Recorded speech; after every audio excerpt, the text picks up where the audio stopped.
सेवा में। और आज मैं यूपीएसआई, DSSC, USSC से रिलेटेड जो आपका अध्याय मैंने पहले पढ़ाया वर्णमाला, उसी में लेकर के हाजिर हूं। वर्णमाला में प्रथम पाठ स्वर। और आज मैं स्वर के बारे में सब कुछ बताऊंगा, क्योंकि वर्णमाला में मैं आपको स्वर के भेद पढ़ा चुका था। ह्रस्व स्वर क्या है, दीर्घ स्वर क्या है, प्लुत स्वर क्या है। आज हम उससे आगे चलते हैं कि स्वर के जो अन्य भेद हैं वो कौन कौन से हैं। तो चलिए हम शुरू करते हैं। देखिए, सबसे पहले जो स्वर है हमारा, जो अपने आप में स्वतंत्र वर्ण होता है, वो उच्चारण के आधार पर भी बोला जाता है। तो जो हम उच्चारण करते हैं उसके आधार पर जो उसके भेद होते हैं वो कौन कौन से होते हैं। तो देखिए, नंबर 1 होता है कंठ के आधार पर उच्चारण स्वर वर्ण। नंबर 2 तालवे के आधार पर यानी तालु के आधार पर। और तीसरा होता है ओष्ठ यानी कि लिप्स के आधार पर। नंबर 4 होता है कंठ और तालु दोनों से मिलकर के बोले जाने वाले स्वर वर्ण। और नंबर 5 पर होता है कंठ तथा ओष्ठ दोनों से मिलकर के बोले जाने वाले स्वर वर्ण। इन्हीं के बारे में हम चर्चा करेंगे। तो सबसे पहली बात करते हैं कि जो कंठ के आधार पर बोले जाने वाले वर्ण हैं वो कौन कौन से होते हैं। तो कंठ के आधार पर आप वर्णमाला के पहले ही दोनों वर्णों को रख दीजिए, ए तथा आ। ठीक है, ये कंठ के आधार पर बोले जाते हैं।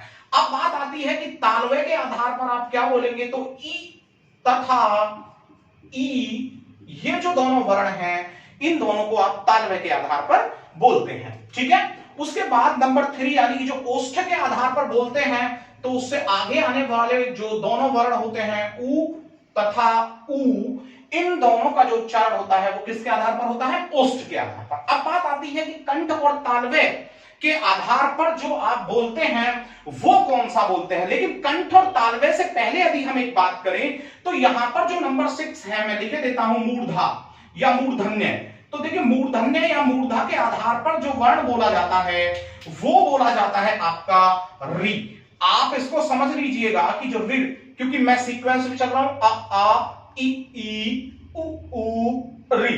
ठीक है ना, ये किसके आधार पर बोले जा रहे हैं। इसके बाद हम आते हैं कि कंठ और तालवे के आधार पर जो बोले जाने वाले वर्ण हैं वो कौन कौन से होने चाहिए। कंठ और तालवे के आधार पर जो बोले जाने वाले वर्ण हैं वो होते हैं आपके ए तथा आई। कौन कौन से होते हैं, ए तथा आई। ये दोनों वर्ण आप किसके आधार पर बोलते हैं, कंठ तथा तालवे के आधार पर बोलते हैं।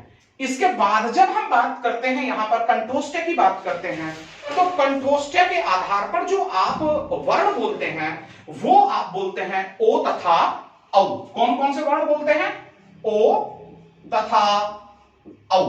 तो प्रिय विद्यार्थियों, प्रिय दोस्तों, आप समझ गए होंगे कि कंठ के आधार पर हम कौन कौन से वर्ण बोल रहे हैं, तालवे के आधार पर कौन से, ओष्ठ के आधार पर कौन से, मूर्धा के आधार पर कौन से, और कंठ तालवे के आधार पर कौन से, और कंठोष्ठ के आधार पर कौन से हम वर्णों का उच्चारण कर रहे हैं। तो आप इन्हें बड़ी आसानी से समझ गए हैं। अब हम यहां से बात करते हैं कि जिह्वा के आधार पर कौन कौन से स्वर वर्ण हैं जिनका हम उच्चारण करते हैं। तो जिह्वा के आधार पर जिह्वा हमारे 3 प्रकार से स्वर वर्णों का उच्चारण करती है, जिसमें अग्र यानी कि आगे के भाग से बोले जाने वाले, मध्य यानी कि जिह्वा के मध्य भाग से बोले जाने वाले, और लास्ट में बचता है हमारा पश्च यानी कि जिह्वा के पीछे वाले भाग से बोले जाने वाले स्वर वर्ण। तो अब उनमें जो हमारे जिह्वा के आधार पर बोले जाने वाले वर्ण हैं, अग्र, मध्य तथा पश्च स्वर, उनमें हम कौन कौन से वर्णों को रखते हैं। तो देखिए, मैं सबसे पहले बता दूं कि जो हमारा स्वर वर्ण होता है ना, अ, और वो ए जो हमारा होता है वो हमारा कौन सा स्वर वर्ण होता है, मध्य होता है। इसके बाद अगर हम सभी इसके आगे आने वाले वर्ण लें और वो ले हम ई उ और यहां पर री।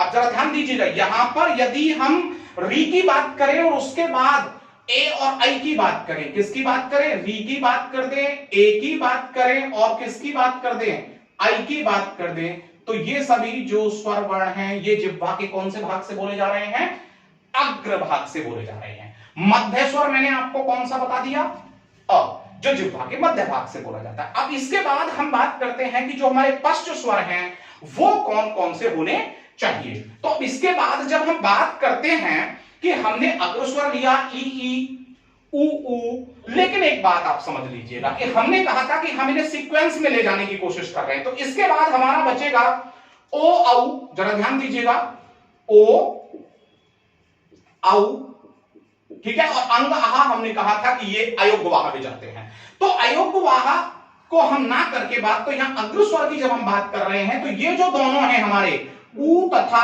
बड़ा ऊ, ये भी हमारे किस में जाएंगे, यहां पर ये भी हमारे किस में जाते हैं, पश्च स्वर में। तो मैं फिर से बता दूं कि हमारे जो अग्र स्वर हैं वो ई, ऋ, ए तथा आई, मध्य स्वर जिह्वा का अ, और पश्च स्वर ओ, औ, उ तथा ऊ होता है, उ तथा ऊ होता है। तो आप इन्हें अच्छे से समझ गए होंगे कि पश्च स्वर हमारे कौन से हैं। अब यहां पर बात निकल करके आती है कि वृत्तमुखी कौन से होते हैं, आवृत्तमुखी कौन से होते हैं। वृत्तमुखी यानी कि जिन स्वरों का उच्चारण करते समय हमारा जो होठ होता है, जो ओष्ठ होता है, उसकी जो भूमिका होती है वो सर्कल के रूप में हो जाती है, उसकी शेप सर्कल के रूप में हो जाती है, उसका आकार सर्कल के रूप में हो जाता है।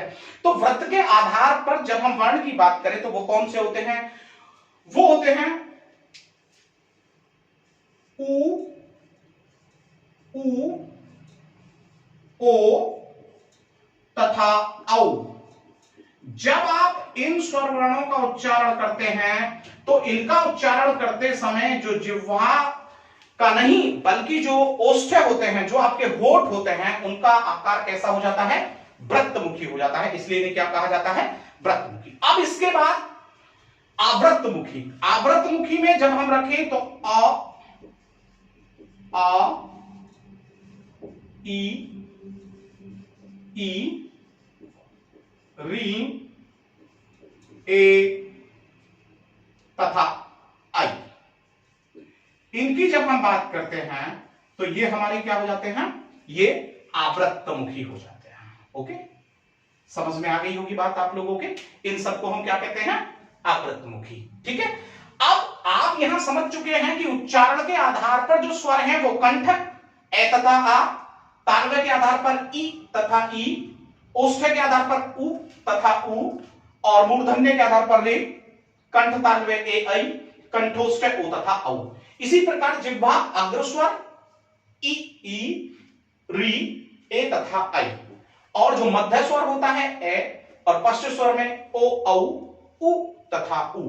अब वृत्तमुखी में, वृत्तमुखी सर्कलाकार में उ, ओ, औ, और आवृत्तमुखी ए, आ, ई, री, ए तथा आई। इसके अलावा मैं आपको स्वर का एक और भेद बता देता हूं, और स्वर का एक अन्य भेद होता है संयुक्त स्वर। कौन सा स्वर होता है, संयुक्त स्वर। यह पूछा जा सकता है आपसे यूपीएसआई में, ठीक है ना। तो संयुक्त स्वर कौन कौन से होते हैं, देखिए जब हम बात करते हैं कि संयुक्त स्वर, तो संयुक्त स्वरों की संख्या हमारी कितनी होती है, 4 होती है। और ये कौन कौन से होते हैं, ये 4 होते हैं, ए, आई, ओ तथा औ। ठीक है, अब बात है कि यदि वो पूछ लेता है कि ये बताइए कि इनका जो हम क्रिएशन करते हैं, रचना करते हैं, वो कैसे करते हैं, तो प्रिय विद्यार्थियों, प्रिय दोस्तों, ज्यादातर जो स्टूडेंट्स होते हैं उन्हें ये तो पता होता है कि संयुक्त व्यंजन कौन कौन से हैं, स्व, प्र, ग, स्र, लेकिन इनको वो नहीं बता पाते। तो इनके लिए आप एक ट्रिक याद रख लीजिएगा कि जब भी हम ए का मेल कराते हैं, किससे कराते हैं, ये ऊ से, किससे कराते हैं, ट्रिक याद रखें, ये ऊ।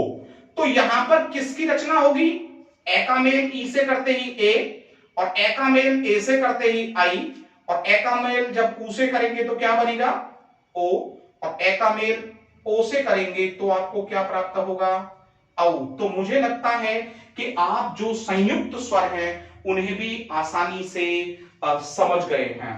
तो प्रिय दोस्तों, मैंने अभी जो आपको समझाया है वो वर्णमाला में स्वर का जो भेद है, उच्चारण के आधार पर, जिह्वा के आधार पर, वृत्ताधार पर, और संयुक्त स्वरों के बारे में आपको समझाया है।